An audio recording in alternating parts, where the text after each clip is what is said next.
Just playing a little bit on a vamp, sort of like on Broadway, sort of George Benson version of on Broadway, This is really a difficult thing to kind of, for the straight ahead blues player, kind of in the style of like a, Stevie Ray Vaughan, or a guy that plays, kind of in this box, like the song is in B flat major, and it's just a kind of a difficult thing, because if you just play, straight like,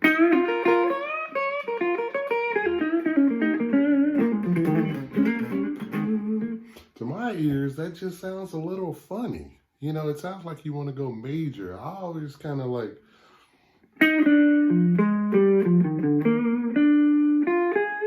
they'll put the third and the seventh in there.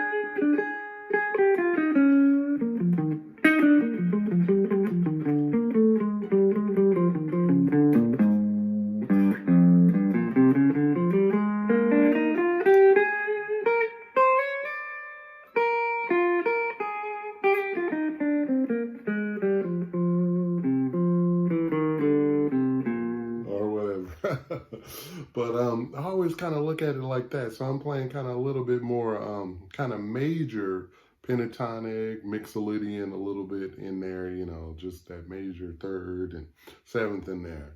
And that's just, it's about, just like having the taste and having the restraint and having an ear to be able to go, oh, that doesn't quite work, on a song like this. I always imagined, what if one of your favorite guitar players, George Benson or somebody, called you on stage? I'm Kirk Fletcher. I'm a blues guy.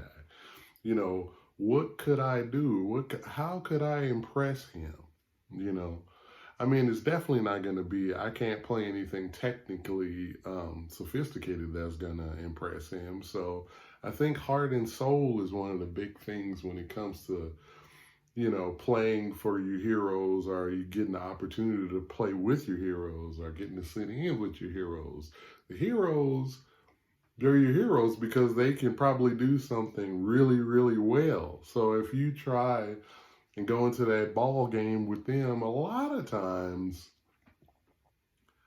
it's a little bit strange, and I think a lot of times your heroes will respect more of what you're playing if you can find something and do it well. Like if you phrase a certain way, or if you play a certain way that just moves them on an emotional level, I think they'll, really respect that fact. And, it's nothing wrong with being a blues guitar player, but it's also, it's definitely something that you need to really know, really own the blues, really know how to fit into different situations when you play the blues. It's always that what if, and I know we all as guitar players would love to impress the people that influenced us, and things like that. And I think, when I hear guitar players, what are they saying? How do they move me? Do they do something different? Is it beautiful? Do they play melodic chord melody or something like that? Or do they sing on a string? Or do they play simply or soulful? People like Derek Trucks, guitar players like that, Blake Mills, these guitar players have a very unique voice, and it's funny because you think about Blake Mills and Derek Trucks, those guys are playing really, really, really soulful, and playing, melodic and just going a different path than a lot of other guitar players, and those are the ones I think that stand out for whatever it may be. It might be extreme technical virtuosity that stands out. You never know, or then you might get the guy like Eric Gales who can do it all.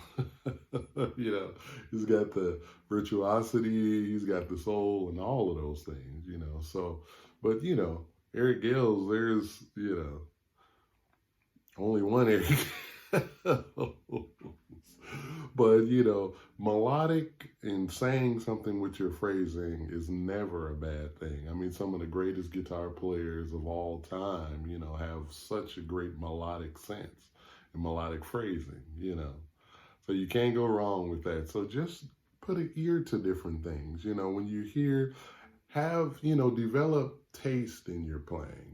You have to develop, oh, I shouldn't do that, or I should do this, or keep out these notes, or, something like that. When you're dealing with like a song like On Broadway or something like that, you really have to watch out for certain notes or it'll sound a little sour.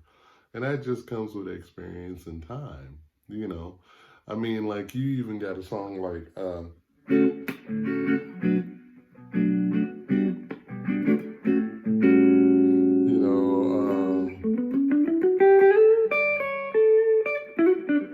something like that, I mean.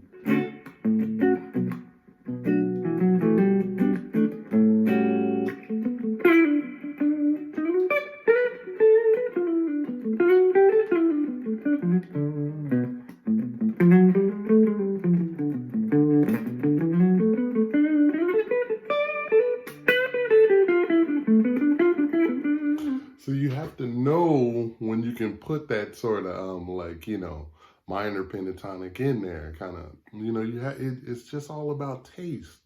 I even have a song, called Hold On. And then the solo is over like this.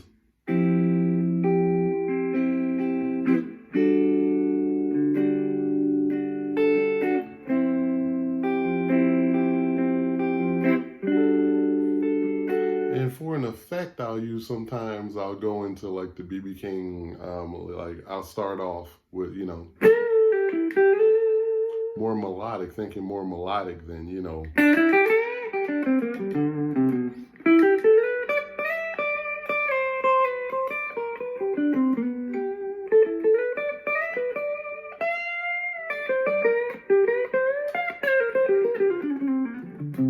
just for an effect, but you have to know when that is a good thing to do and when it's not, and that's just where your ears and your taste and your, you develop that over time by listening to a lot of music.